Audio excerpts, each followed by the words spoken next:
Bismillahirrahmanirrahim. Goodness me, what a game of cricket. Congratulations to England and congratulations to India as well.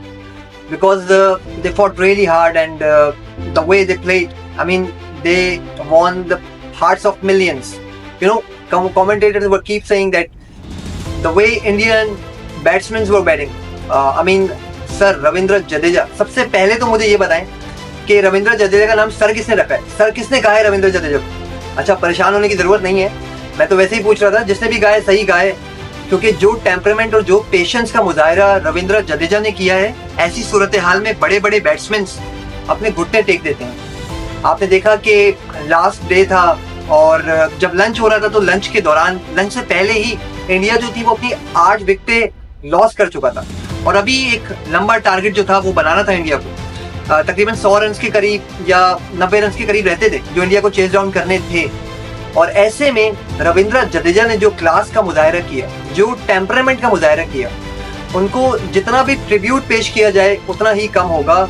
मैं अगर अपनी personally बात करूं तो मैं इतना कोई बड़ा फैन नहीं था रविंद्र जडेजा का, लेकिन जो बैटिंग मैंने उनकी देखी है, कमेंटेटर बार बार कह रहे थे कि ये जो क्रिकेट का मैच है, स्पेशली जो चौथी इनिंग थी, उसमें 2 बंदों का मुकाबला हो रहा था एक साथ, Ben Stokes versus Ravindra Jadeja, और वो कह रहे थे कि दोनों ही क्लास के ऑलराउंडर्स हैं। और बेशक ऐसा ही है। बेन स्टोक्स के बारे में अगर बताऊं ना तो उन्होंने सब कुछ दे दिया अपना। वो तो उन्होंने क्या कुछ कोशिश नहीं की मैच जीतने की। आपने देखा कि स्टार्ट में जब डे शुरू हुआ तो उन्होंने आके लंच से पहले 10 ओवर्स किए। उसके बाद जब लंच हो गया, लंच के बाद जब सिर्फ 2 विकेट्स रिक्वायर्ड थी इंग्लैंड को, तो 12 ओवर्स कर डाले बेन स्टोक्स ने, और वो चाह रहे थे कि किसी तरह वो विकेट ले जाएं और वो खुद ही ले जाएं विकेट। ऐसे में जसप्रीत बुमराह का विकेट उनको मिला, लेकिन जसप्रीत बुमराह ने बहुत ही ज्यादा पेशेंस का मुजाहरा किया। मैं कहूंगा 50 से ज्यादा बॉलें खेली, सिर्फ 5 रन उन्होंने बनाए और जो उनसे दरकार था उन्होंने वैसा ही किया। एक एंड बस वो अपना स्ट्राइक जो था वो कोशिश करते थे कि जडेजा को वापस से दे दें और जितनी भी बॉल्स होती थी बीट करने की, डॉट करने की कोशिश करते थे, और ये इस करने में बखूबी वो कामयाब भी रहे। फाइनली एक रैश शॉट खेला उन्होंने और जिसपे वो आउट हो गए। वो एक्चुअली सेट किया था उनको बेन स्टोक्स ने। आपने देखा था कि बेन स्टोक्स काफी ज्यादा परेशान थे और पूरे मैच में परेशान ही नजर आए वो, स्पेशली चौथे डे की 5वें दिन की अगर मैं बात करूं तो भाई उन्होंने सेट किया उनको, जसप्रीत बुमराह को। वो आए बॉलिंग पे, उन्होंने आगे एक बाउंसर मारा, उन्होंने डक किया बुमराह ने।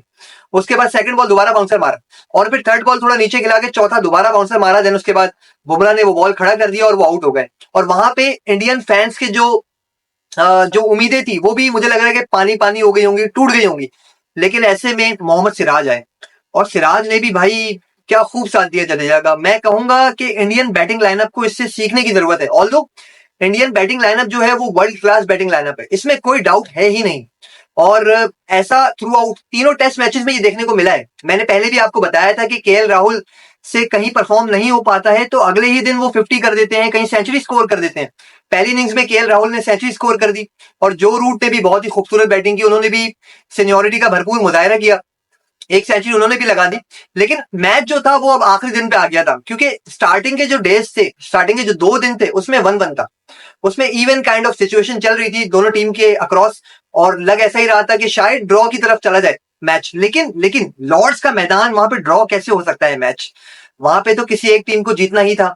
और फाइनली मैंने कहा था कि मे द बेस्ट टीम विन, और ऐसा ही हुआ कि इंग्लैंड ने फाइनली मुकाबला जो था अपने नाम किया और बहुत ही खूबसूरती से नाम किया। और बेन स्टोक्स की दोबारा से अगर मैं बात करूं तो बहुत ही कम होगा। जब बैटिंग की जरूरत होती है बेन स्टोक्स वहां पे खड़े हो जाते हैं, जब बॉलिंग की जरूरत होती है बेन स्टोक्स को इतने बड़े बॉलर नहीं है भाई। वो आप कहेंगे कि बैट्समैन तो काफी टाइम से मशहूर है, लेकिन बॉलिंग में वो पार्ट टाइम बॉलर है। लेकिन इंग्लैंड की पिचेस में उनका बॉल भी भाई नाचना शुरू कर देता है और वो फिर साथ साथ बैट्समैन को भी नचाते हैं जहां पेस की जरूरत होती है। जैसे हार्दिक पांड्या है, हार्दिक पांड्या भी यही करते हैं कि बैट्समैन के साथ खेलते हैं, और स्पेशली पाकिस्तानी बैट्समैन के साथ तो उनको मुझे लगता है बहुत पसंद है खेलना।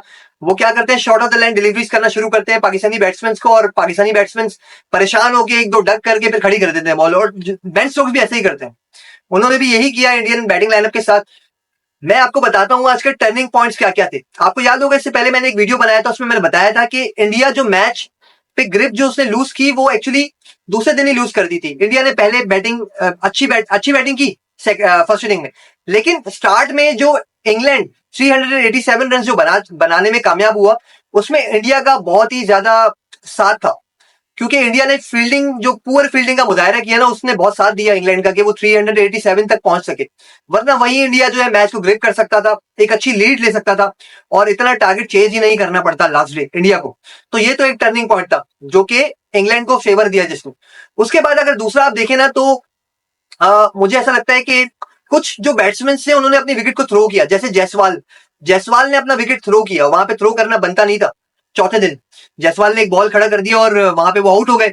उसके बाद मैं कहूंगा कि ऋषभ पंत को अच्छा बॉल पड़ा था, वो क्लीन बोल्ड हो गए थे। लेकिन केएल राहुल भी गलत आउट हुए। वो बिल्कुल भी सेंसिबल बैटिंग का मुजाहरा नहीं किया उनको, क्योंकि उनको पता होना चाहिए था पीछे कोई बैट्समैन मौजूद नहीं है और उनको लंबा खेलना है अपने एंड से। जब वो जडेजा के साथ खड़े हुए थे, वहां पे एक अच्छा पार्टनरशिप लग जाता तो मुझे लगता है कि कहानी इतनी लंबी जाती ही नहीं। इंडिया पहले ही इस मैच को एक तरफ कर देता और बेशक अपने फेवर में लेके चला जाता। लेकिन बस ये कुछ गलतियां थी जिससे इंडिया को अब सीखना पड़ेगा। दोबारा से कहूंगा कि वेल फॉट बाय इंडियंस, बिल्कुल भी निराश होने की, उदास होने की जरूरत नहीं है। बहुत ही बहादुरी के साथ लड़े हैं इंडियंस और मैच बेशक नहीं जीते, लेकिन हजारों लाखों दिल उन्होंने जीत लिए हैं आज के। ऐसा मैच जो है वो कभी कभार ही होता है, 10 सालों में एक बार इस तरह का टेस्ट क्रिकेट में इतना ज्यादा इंटरेस्ट लोग शो करते हैं और टीवी स्क्रीन के सामने बैठ जाते हैं, हटते ही नहीं है सामने से। मैं खुद बैठा हुआ था और एक एक बॉल देखने में बड़ा मजा आ रहा था, क्योंकि मैच किसी भी करवट बैठ सकता था उस वक्त। तो मैं कहूंगा दोस्तों, मैच आप लोगों ने जरूर एंजॉय किया होगा, मैंने भी बहुत एंजॉय किया और वीडियो भी आप एंजॉय कर रहे होंगे, तो वीडियो को जरूर लाइक कीजिएगा। हमारे चैनल को प्लीज सब्सक्राइब करें। मिलेंगे इस तरह की इंटरेस्टिंग वीडियो के साथ नेक्स्ट टाइम। तब तक के लिए अल्लाह हाफिज।